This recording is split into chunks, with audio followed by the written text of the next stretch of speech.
Welcome to Disability Rights Podcast.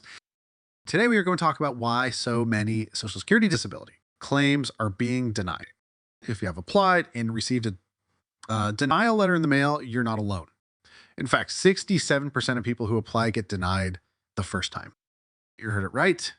67% of initial applications are rejected by the Social Security Administration. But here's the thing.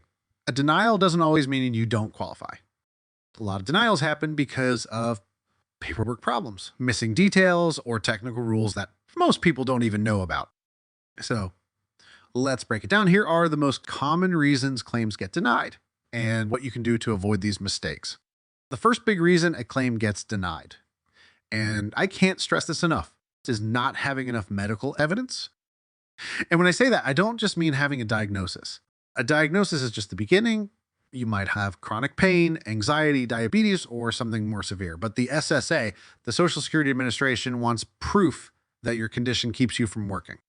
And you should remember that SSA's definition of disability refers to a condition that prevents a person from performing substantial gainful work due to a physical or mental impairment. This impairment must be expected to last for at least 12 months or be expected to result in death. Also, SSA uses a specific definition of disability, focusing on the inability to work and the severity of the impairment rather than simply the presence of a medical condition.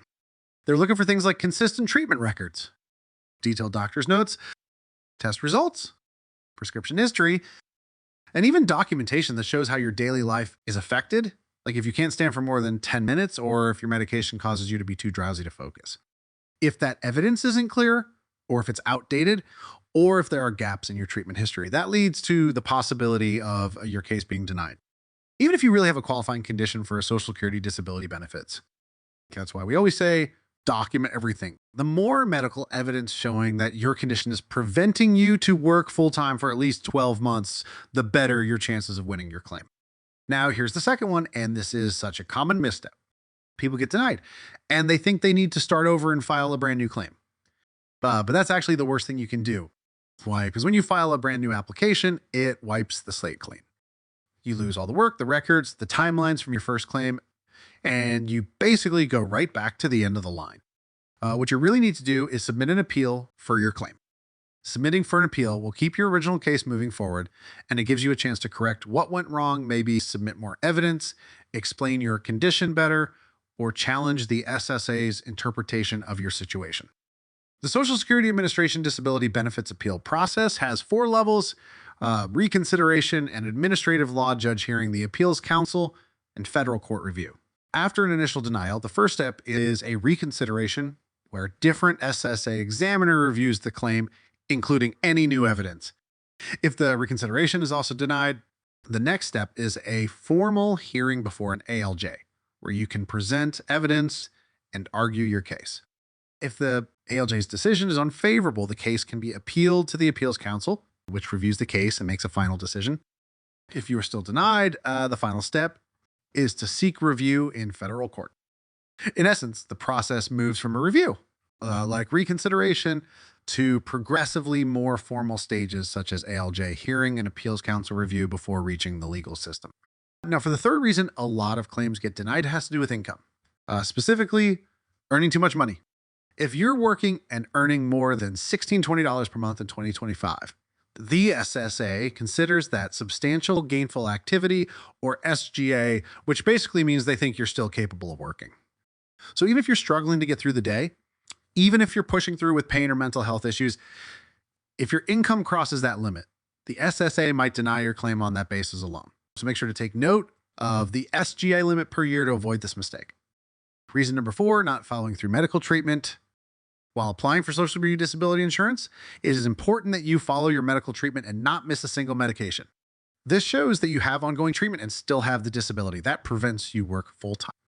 If the SSA sees that you stopped going to your appointments or that you didn't follow your doctor's advice, even if you had a good reason, this will negatively affect your claim. So make sure to continue your treatment. Don't forget your medications and don't forget to document everything. Next reason is missing the deadline set by the SSA. One reason why most disability claims are also denied is not submitting the papers or the required documents SSA requested for your case on time. So it is important that you don't miss a deadline set by the SSA. But again, if you're already juggling pain, stress, and confusion, it's easy to miss a step. That's why having someone like a disability lawyer to support you keep track of those moving pieces can really make all the difference. Here's another one that catches people off guard is not having enough work credits. To qualify for SSDI, you need to have worked enough years and paid enough into the system through Social Security taxes.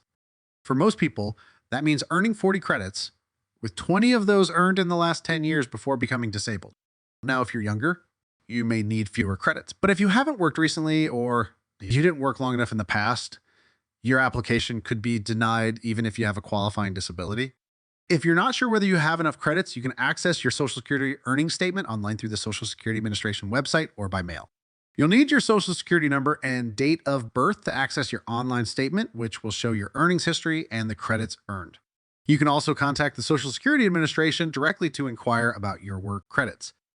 So let's recap why so many Social Security disability claims are being denied. Number 1, not having enough medical evidence. Number 2, submitting a new claim after denial. Number 3, earning above substantial gainful activity set by the Social Security Administration. And number 4, not following through the treatment. Number 5, missing the deadlines set by the Social Security Administration. And lastly, number 6, for people applying for SSDI, is not having enough work credits. We know getting denied is hard. It feels like a door slam in your face. But here's the truth. Many people win their case on appeal. Just take note of these common mistakes to increase your chances of getting approved. Also, having the right guidance to support you with the paperwork, knows how the system works, and will help you defend your case in front of a judge is one of the best moves if you are denied on your initial application. Before we wrap up, here's a few tips. Stay organized. Keep a folder for all your medical records, work absences, testimonials, doctor's notes, and any SSA letters or emails. Be specific. The Social Security Administration doesn't just want to know that you're sick. They want to know how it affects your life, how your condition affects your ability to work full time. Lastly, don't wait or delay submitting any document to the SSA. You usually have 60 days to appeal after denial. That clock starts ticking fast, so make sure to be on time and submit the necessary documentation or evidence SSA needs for your claim. Getting approved for disability benefits is hard, but it's not impossible. With the right help, you can fight for the benefits you need and deserve. If you still have any question, and if you want to discuss any specific topic about Social Security disability benefits, please comment them down below so we can discuss it on our future episodes. If you or a loved one needs guidance with a Social Security disability claim, we're here to help. Visit us at Nationwide Disability Law or call us at 888-585-4555. Follow, share, and subscribe for more tips on navigating the Social Security disability process. Thank you for tuning in to the Disability Rights Podcast. Stay informed, stay empowered, and see you in the next episode.